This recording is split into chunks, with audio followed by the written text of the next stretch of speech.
Financier, cela veut dire qu'il serait désormais plus risqué de prêter aux Italiens. Les agences qui décernent ces notes, les agences de notation, soufflent le chaud et le froid. Alors, qui sont-elles? D'où leur vient ce pouvoir? Seul notre plus fin limier, l'inspecteur Emo, pouvait tirer cette affaire au clair.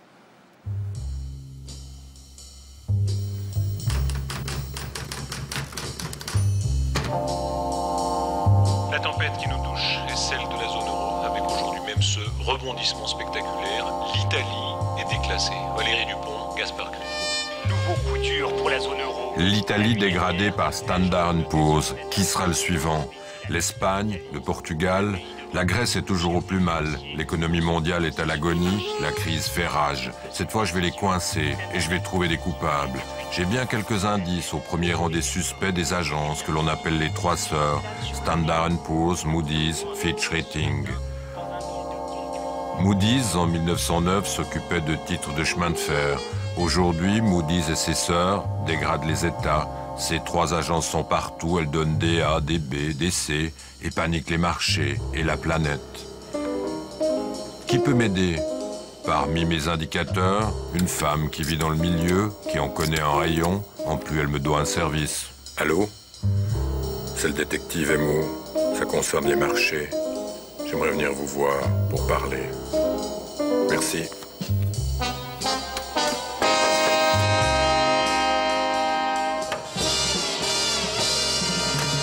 On a l'impression que ce sont ces agences qui font marcher la planète aujourd'hui. Oui, leur impact est certain. Ils sont aussi des institutions très opaques, très confidentielles, très secrètes. Et puis, il est difficile de savoir comment leurs décisions sont prises. Peut-être si vous voulez parler à quelqu'un, je pense à une source qui pourrait vous être utile. Mais est-ce qu'il parlera? Je ne sais pas. Vous pouvez toujours aller le voir. Merci.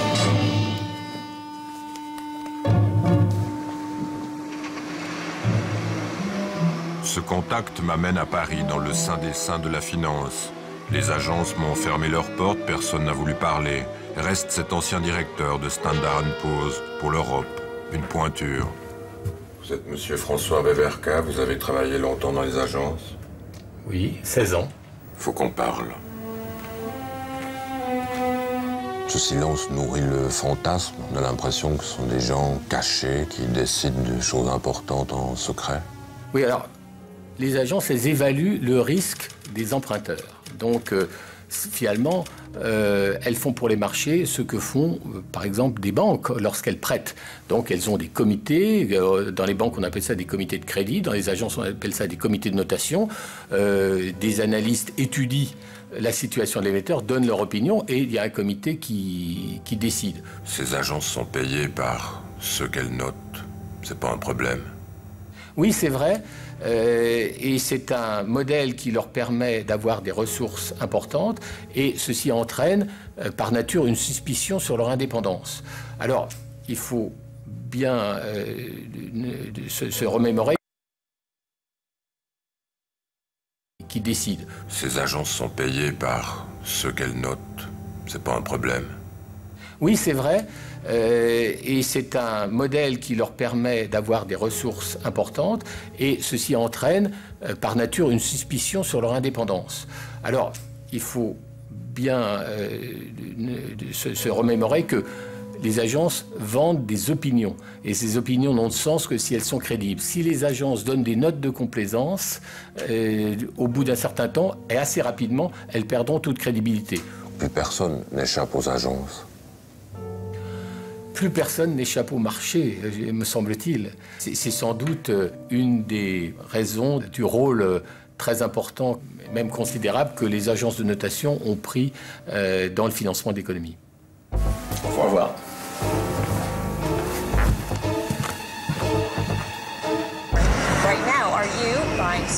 Une décision qui, si elle était attendue, alimente encore la nervosité. Alors que les marchés restent très instables, La nervosité des marchés. Elle doit affronter la crise de la dette qui angoisse les marchés.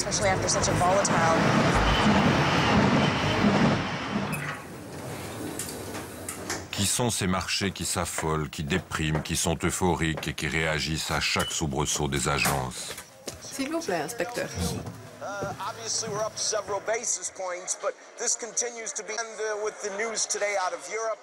Aujourd'hui, les agences de notation ont une influence très importante sur le marché, non?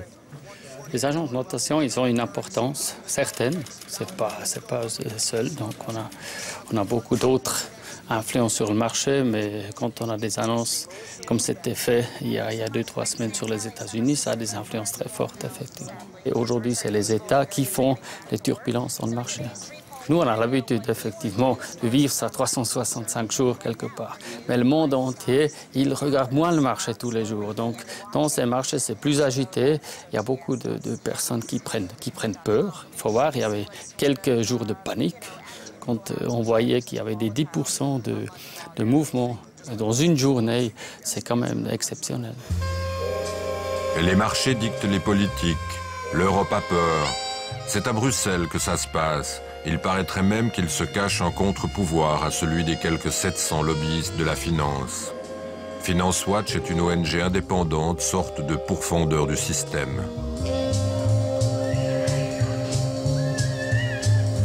Bonjour. Bonjour. On peut se parler? Là, j'ai pas le temps. Je vous propose qu'on se voit ce soir à la gare de Bruxelles midi. Merci. Au revoir. Finance Watch réunit entre autres des associations, des professeurs d'université, des anciens de la finance. Ils bénéficient d'un fort soutien. Face à l'appétit des financiers, ils veulent imposer des règles, ramener un semblant de morale sur les marchés. La réalité aujourd'hui, c'est que très souvent, c'est le marché financier qui décide et le politique qui suit pour plaire au marché financier. Il est temps que le politique reprenne la main, décide. Il n'est pas possible de voir toujours les titres de journaux que l'on voit en permanence qui est les politiques ont pris telle décision pour calmer les marchés financiers. Je ne dis pas qu'il faut exciter les marchés financiers, mais le politique, sa mission, c'est de veiller à l'intérêt de la société, c'est pas de calmer le marché financier. Avec ces agences de rating, j'ai trouvé mon coupable. C'est aussi simple que ça? C'est pas aussi simple que ça. Le coupable, c'est un mélange des agences de rating parfois, du système certainement qui leur a accordé une place excessive, et puis des utilisateurs des services d'agences de rating qui quelque part se sont noués les mains en s'obligeant à agir d'une certaine façon, de façon préétablie et prédéfinie, avant même que les événements se produisent. Donc le coupable, c'est un ensemble de tout ça. Les politiques veulent réguler le système, mais ils ont aussi besoin de ces notations. Chez nous aussi on note, le canton de Vaud est un client.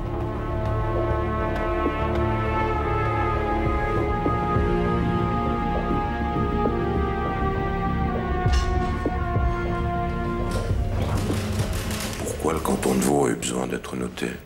Il y a moins de 10 ans, le canton de Vaud a eu une crise importante avec la BCV.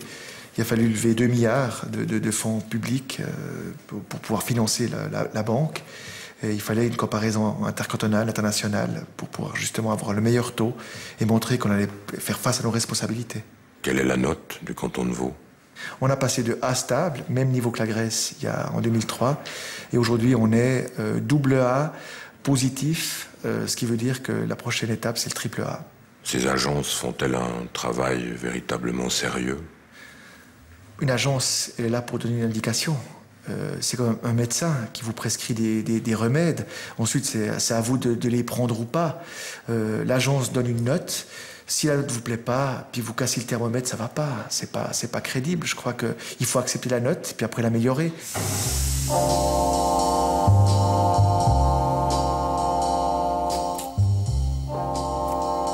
Cela part dans tous les sens. Ces agences sont-elles vraiment si puissantes?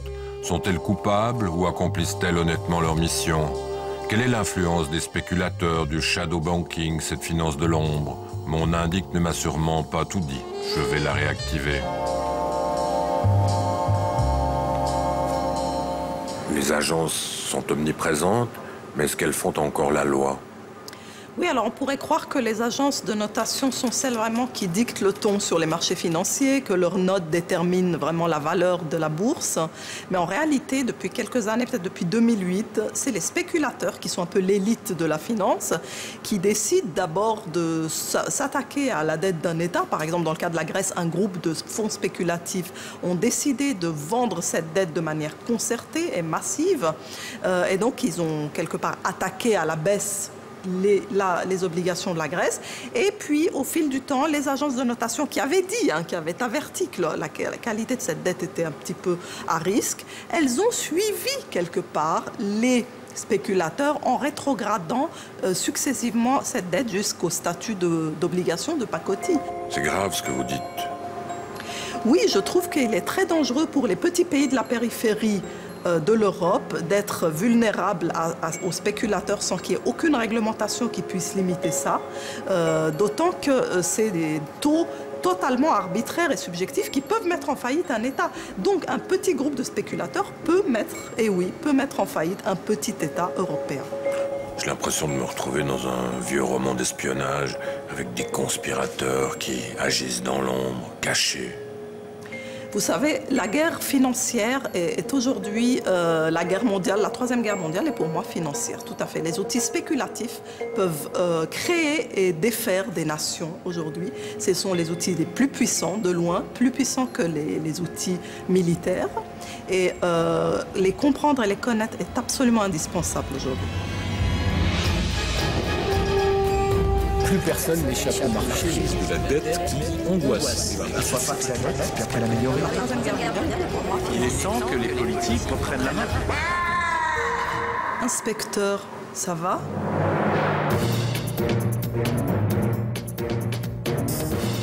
Cette enquête est déroutante. J'aurais besoin d'un regard extérieur. Peut-être mon confrère, Larry Bimax, qui travaille à l'IRS, une brigade financière américaine, peut venir à mon secours.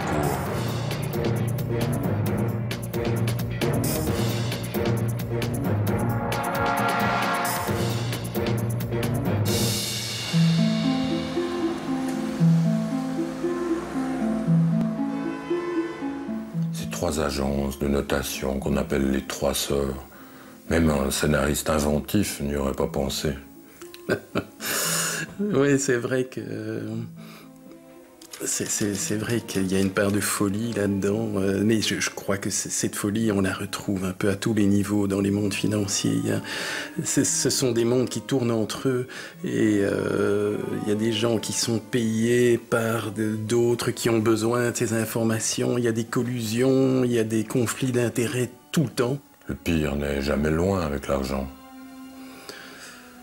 Ouais, il faut voir s'il y a des gens qui ont intérêt à ce que le pire arrive. Ça, c'est la grande question. Je pense que le système, à la base, est étudié pour être beaucoup dévoyé, mais sans le détruire.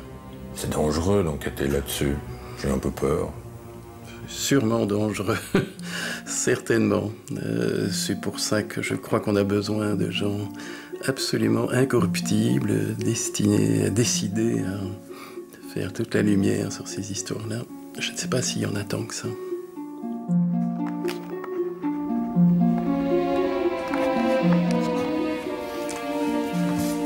Bonne chance et coincez-les.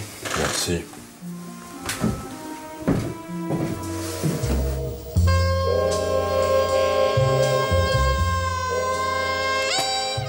Les vrais méchants, les coupables, difficiles à identifier.